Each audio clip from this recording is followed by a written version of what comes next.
How do you get your subconscious mind to work for you?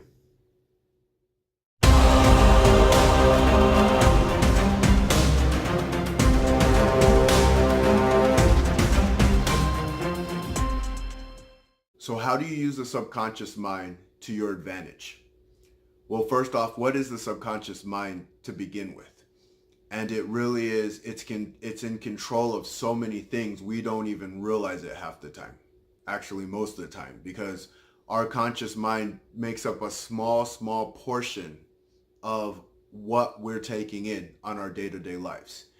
And so let's think about the fact that our heart is beating in our chest, the fact that we're breathing, our eyes constricting and dilating, whether there's light or not within the room, little things like that. The subconscious mind is taking care of all of that. It's a very powerful piece in the process of getting to your desired goals. And when you can figure out how to tap into that process, that's when things can dramatically increase in your life. For instance, the people you surround yourself with, the things that you say to yourself, the patterns that you believe, your subconscious mind really does create the habits that you are. And whenever I get a client, one thing that I have to do is really take their mind to a completely different level, a completely different spectrum. Unless they're already high performers, I have dealt with high performers before as well. But even with them, it's always going to that next level, always doing a little bit more. And what I do is think about a garden, right? So everyone has their own unique garden. And there's certain ways to go about working within that garden. And then you have to check. You ask yourself, how many weeds are in this garden? How much watering does this garden need? How much sunlight does this garden need? What things does it need exactly? And in what levels, at what amounts does it need it in? And when you can figure out the patterns of the individual, you can use those patterns to make them strengths instead of weaknesses. And one of the most powerful things is your perception on it, right? So I can have gardens with tons of weeds in it.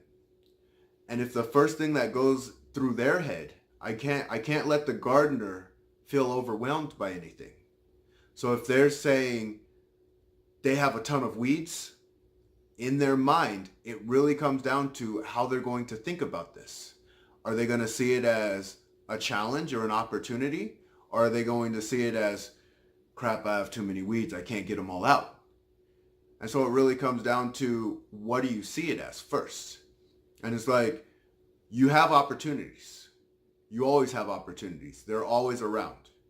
And it comes down to seeing that they're around. And once you do that, then you start presenting ways of getting to the opportunity. How are you going to get to it now? So when you can start specifying things and understanding things and taking it on a conscious level, because even though the subconscious, it does most of the work in the background, it still has to talk with the conscious to make sure it's okay. I'll give a perfect example. If I were to take an individual and I told them, there's too many weeds here, you're never going to get all of these out. And so the first thing that pops in is, well, there's too many weeds, so I'm never going to get all of them out. Consciously, you're thinking about it. And your subconscious is just going to agree with it. Like, all right, well, why do I even try to find ways to get all the weeds out if the conscious already thinks there's too many weeds and I can't get them out anyway? But if you can reverse that and turn it into, there's a lot of weeds here, but I know there's a way to get these out. I might not know how, might not know when they're going to come out, but they're going to come out some way, somehow.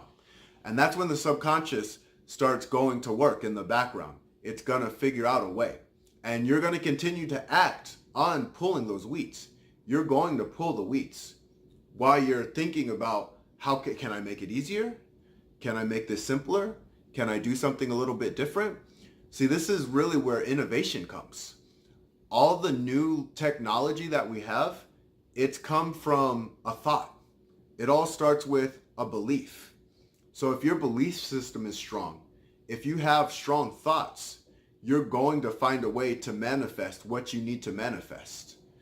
And so I challenge everybody, see your best you. See the very best you. And you might not be your best you that day, and that's okay.